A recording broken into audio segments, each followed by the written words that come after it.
പുസ്തകങ്ങളുടെ റിവ്യൂമായാണ് ഞാൻ നിങ്ങളുടെ മുൻപിൽ എല്ലായ്പ്പോഴും എത്തിയിട്ടുള്ളത് അല്ലേ? എന്നാൽ ഇന്ന് അങ്ങനെയല്ല. ഒരു കുഞ്ഞ് സൺഡേ ഈവനിങ് വ്ലോഗുമായാണ് ഞാൻ എത്തിയിരിക്കുന്നത്. എൻ്റെ ഒരു ഞായറാഴ്ച വൈകുന്നേരത്തെ കുറച്ച് കാര്യങ്ങളും വിശേഷങ്ങളും നിങ്ങളുമായി പങ്കുവയ്ക്കാമെന്ന് വിചാരിച്ചു. സൺഡേ ആണ്, ഒരു ഓഫ് ഡേ ആണ്. ഇന്ന് വൈകുന്നേരം പുറത്തേക്കൊന്ന് പോകാം എന്ന് വിചാരിച്ചു. ഡ്രസ്സൊക്കെ ചെയ്ത് റെഡിയായെങ്കിലും വായിച്ചുകൊണ്ടിരിക്കുന്ന കഥ മുഴുവനാക്കിയിട്ട് ഇറങ്ങാമെന്നാണ് വിചാരിച്ചത്. ആർ.കെ. നാരായണൻ്റെ മാൽഗുഡി ഡേയ്സിലെ ഈശ്വരൻ എന്ന കഥയാണ് വായിച്ചുകൊണ്ടിരിക്കുന്നത്. ആർ.കെ. നാരായണൻ്റെ കഥകളോട് ഒരു പ്രത്യേക ഇഷ്ടമുണ്ട്. അദ്ദേഹത്തിൻ്റെ ബുക്ക് വായിക്കുന്നതിന് മുൻപേ ആദ്യമായി കണ്ടത് പണ്ട് അമൃത TV-യിൽ മാൽഗുഡി ഡേയ്സ് എന്ന പേരിൽ അദ്ദേഹത്തിൻ്റെ കഥകൾ ടെലിഫിലിമായി വരുന്നതാണ്. പിന്നീട് കോളേജ് ലൈബ്രറിയിൽ പോയി അദ്ദേഹത്തിൻ്റെ പുസ്തകങ്ങൾ തപ്പിപ്പിടിച്ച് കൗതുകത്തോടെ വായിച്ചത് ഇന്നും ഓർമ്മയുണ്ട്. കഥ വായിച്ചു തീർന്നു, ഇനി പുറത്തേക്ക് പോകാം. ഒരു പുസ്തകം വായിച്ചു കഴിഞ്ഞാലോ ഒരു സിനിമ കണ്ടു കഴിഞ്ഞാലോ ആ കഥയെക്കുറിച്ചും കഥാപാത്രത്തെക്കുറിച്ചും ആലോചിക്കാറുണ്ട്. ആർ.കെ. നാരായണൻ്റെ മാൽഗുഡി ഡേയ്സ് ഒരു പരാജിതനായ മനുഷ്യൻ്റെ കഥയാണ്.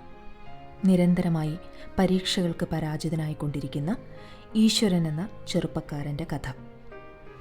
അങ്ങനെ ഒരു ദിവസം നിർണായകമായ ആ പരീക്ഷാഫലം പുറത്തു വരികയും അത് അവനിലുണ്ടാക്കുന്ന സംഘർഷങ്ങളും ഉത്കണ്ഠയും നിരാശാബോധവും ഒടുവിൽ അതവനെ കൊണ്ടെത്തിക്കുന്ന ഒരു പോയിന്റുമാണ് ഈ കഥയുടെ അടിസ്ഥാനം.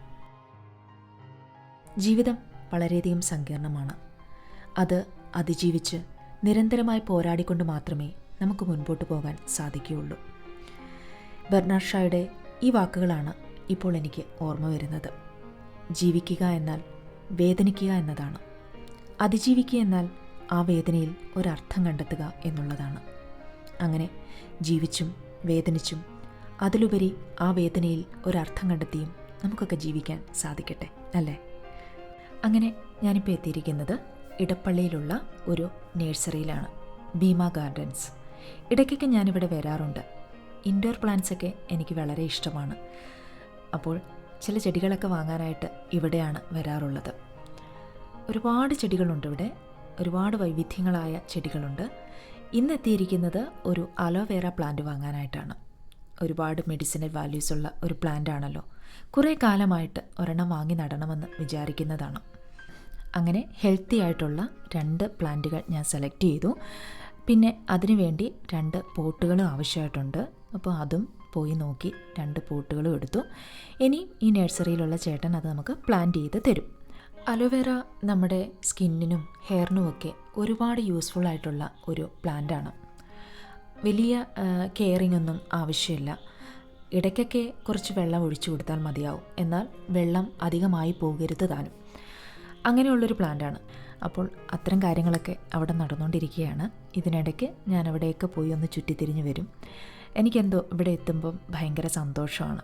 കാരണം ചെടികൾ എല്ലായ്പ്പോഴും ഒരു പോസിറ്റീവ് എനർജി തരുന്ന ഒന്നാണല്ലോ. അപ്പോൾ ഇവിടെയൊക്കെ ഒന്ന് ചുറ്റി നടന്ന് കാണുക എന്നുള്ളത് എനിക്ക് സന്തോഷം തരുന്ന ഒരു കാര്യമാണ്. അങ്ങനെ 2 പ്ലാന്റ്സൊക്കെ വാങ്ങി അവിടെ നിന്നും ഞാൻ നേരെ പോയത് ഒബ്രോൺ മോളിലേക്കാണ്. ലുലു മോളിൽ പോകാമെന്ന് ആദ്യം വിചാരിച്ചതാണ്. പിന്നെ കരുതി വേണ്ട, കാരണം സൺഡേ ആയതുകൊണ്ട് തന്നെ ഭയങ്കര തിരക്കായിരിക്കും. കൊച്ചിയിൽ ലുലു മോളൊക്കെ വരുന്നതിന് മുൻപ് വളരെ പ്രതാപശാലിയായിട്ട് നിന്നിരുന്നൊരു മോളായിരുന്നു ഒബ്രോൺ മോൾ. പക്ഷേ കക്ഷിക്കിന്ന് പഴയ പ്രതാപമൊന്നുമില്ലെങ്കിലും ഒരു ശാന്തതയുണ്ട്. നമുക്ക് അത് മതി. ഇവിടേക്കൊന്ന് വരണം, ഒരു സിനിമ കാണണം, പിന്നെ ചുറ്റിത്തിരിഞ്ഞ് ഒന്ന് നടക്കണം, അത്രയൊക്കെ വിചാരിച്ചുള്ളൂ.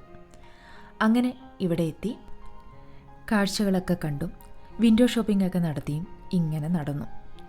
മുൻപ് ഇവിടെ വരുമ്പോൾ ഞാൻ ആദ്യം കഴിക്കാറുണ്ടായിരുന്നത് ചാറ്റ് മസാലയായിരുന്നു. പക്ഷേ ഇതിനു മുൻപ് ഒരു ചാറ്റ് മസാല കഴിച്ച് ഫുഡ് പോയ്സൺ അടിച്ചതോടുകൂടി ആ ആഗ്രഹം വേണ്ടാന്ന് വെച്ചു.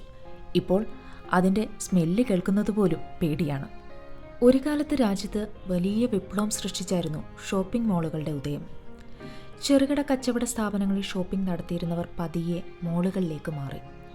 എന്നാൽ കോവിഡ് വന്നു പോയതിനു ശേഷം ചെറുകിട മാളുകൾ പലതും അടച്ചുപൂട്ടലിൻ്റെ വക്കിലാണെന്നും രാജ്യത്തെ ഇത്തരം മാളുകൾ പലതും പ്രേത മാളുകളായി, അതായത് ഗോസ്റ്റ് മാളുകളായി മാറുകയാണെന്നുമൊക്കെ പല ന്യൂസുകൾ നമ്മൾ കണ്ടിട്ടുണ്ട്. എന്തുതന്നെയായാലും ഈ മോൾ സംസ്കാരം വന്നതോടുകൂടി ചെറുകിട വ്യാപാരം തകർക്കപ്പെട്ടു എന്ന കാര്യത്തിൽ സംശയമില്ല. എല്ലാത്തിലും ഈ ബഹുരാഷ്ട്ര കുത്തകകൾ കൈയടക്കിക്കൊണ്ടിരിക്കുന്നു എന്ന കാര്യത്തിൽ സംശയമില്ലല്ലോ. നമ്മളൊക്കെ തന്നെ അറിഞ്ഞോ അറിയാതെയോ ആ സംസ്കാരത്തിൻ്റെയൊക്കെ ഭാഗമായി മാറിക്കൊണ്ടിരിക്കുകയും ചെയ്യുകയാണ്. കുറേ നേരമായി ഇങ്ങനെ നടക്കുന്നു. എനിക്കിങ്ങനെ നടക്കാൻ വളരെ ഇഷ്ടമാണ്. ഒരു പെൻ വാങ്ങാനാണെങ്കിൽ പോലും പുറത്തേക്ക് പോയി ഒരു പെൻ വാങ്ങിച്ചുകൊണ്ടൊക്കെ വരുമ്പോൾ എനിക്കൊരു സന്തോഷം തോന്നാറുണ്ട്. ചെറിയ കാര്യങ്ങൾ വാങ്ങാനാണെങ്കിൽ പോലും പുറത്തു പോയി വാങ്ങിച്ചുകൊണ്ടൊക്കെ വരുമ്പോൾ ഒരു ചെറിയ സന്തോഷം മനസ്സിന് തോന്നും. കുഞ്ഞു കുഞ്ഞു സന്തോഷങ്ങൾ നമ്മൾ നമുക്ക് വേണ്ടി കൊടുക്കുന്ന ചില കാര്യങ്ങളാണല്ലോ.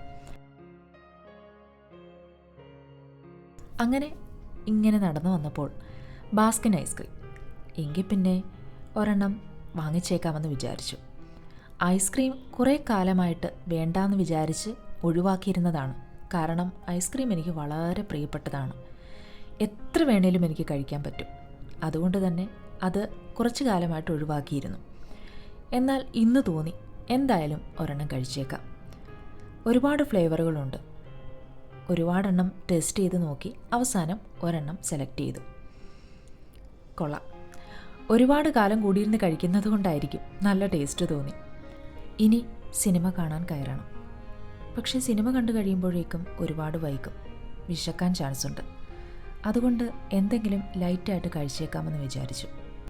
അങ്ങനെ ഫുഡ് കോർട്ടിൽ വന്ന് ഞാൻ ഫുഡൊക്കെ ഓർഡർ ചെയ്തു. ഇവിടെ ഇങ്ങനെ ഇരിക്കുകയാണ്. ഇവിടെ പാട്ടൊക്കെ നടക്കുന്നുണ്ട്.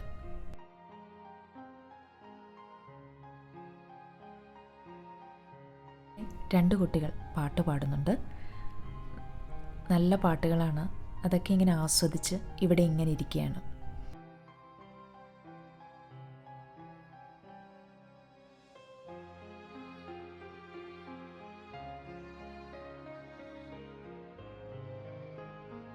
എൻ്റെ ഫുഡ് റെഡി ആയിട്ടുണ്ട്. ഞാൻ പോയി ഫുഡ് എടുക്കട്ടെ. ഞാൻ ദോശയും ചട്നിയും സാമ്പാറുമാണ് ഓർഡർ ചെയ്തത്. വൈകുന്നേരത്തെ ഭക്ഷണം ഞാനൊരു 8 മണിക്ക് മുൻപ് കഴിക്കാറുണ്ട്. വൈകിട്ട് ലൈറ്റായിട്ട് എന്തെങ്കിലും കഴിക്കുന്നതാണ് എനിക്കിഷ്ടം. വൈകുന്നേരം ഇതുപോലെ ദോശയോ അല്ലെങ്കിൽ ചപ്പാത്തിയോ അങ്ങനെ എന്തെങ്കിലുമൊക്കെ കഴിക്കുന്നതാണ് എനിക്കിഷ്ടം. ചോറ് ഞാൻ വൈകിട്ട് കഴിക്കാറേയില്ല. വർഷങ്ങളായിട്ടുള്ള ഒരു ശീലമാണത്.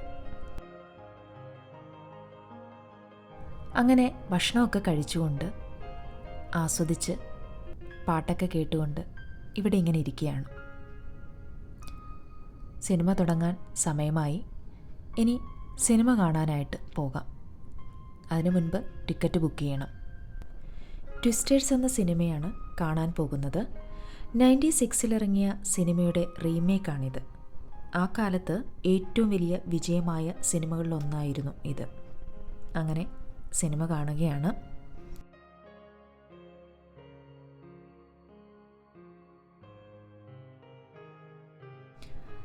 സിനിമ കണ്ടു കഴിഞ്ഞു. സിനിമ കണ്ട് പുറത്തേക്ക് പോവുകയാണ്. സിനിമ നന്നായിരുന്നു. അതിൻ്റെ ഒരു മേക്കിങ്ങും വിഷ്വൽ ട്രീറ്റും ഒക്കെ ഗംഭീരമാണ്. പിന്നെ പേഴ്സണലി എനിക്ക് ഇത്തരം സിനിമകളോട് വലിയ താല്പര്യമില്ല. പിന്നെ വൈകിട്ടൊരു സിനിമ കാണണമെന്ന് തീരുമാനിച്ചതാണ്. അതുകൊണ്ട് വന്ന് കണ്ടതാണ്. ഇനി വീട്ടിലേക്ക് മടങ്ങുകയാണ്. അങ്ങനെ ലീഫി സ്പേസ് എന്ന നമ്മുടെ ചാനലിലൂടെ ആദ്യമായി ഞാനൊരു വ്ലോഗ് ചെയ്തതാണ്. എനിക്കറിയില്ല നിങ്ങൾക്കിത് ഇഷ്ടമായിട്ടുണ്ടോ എന്ന്. നിങ്ങളുടെ അഭിപ്രായങ്ങൾ അതെന്ത് തന്നെയായാലും എനിക്കൊന്ന് കമൻറ്റ് ചെയ്യണം.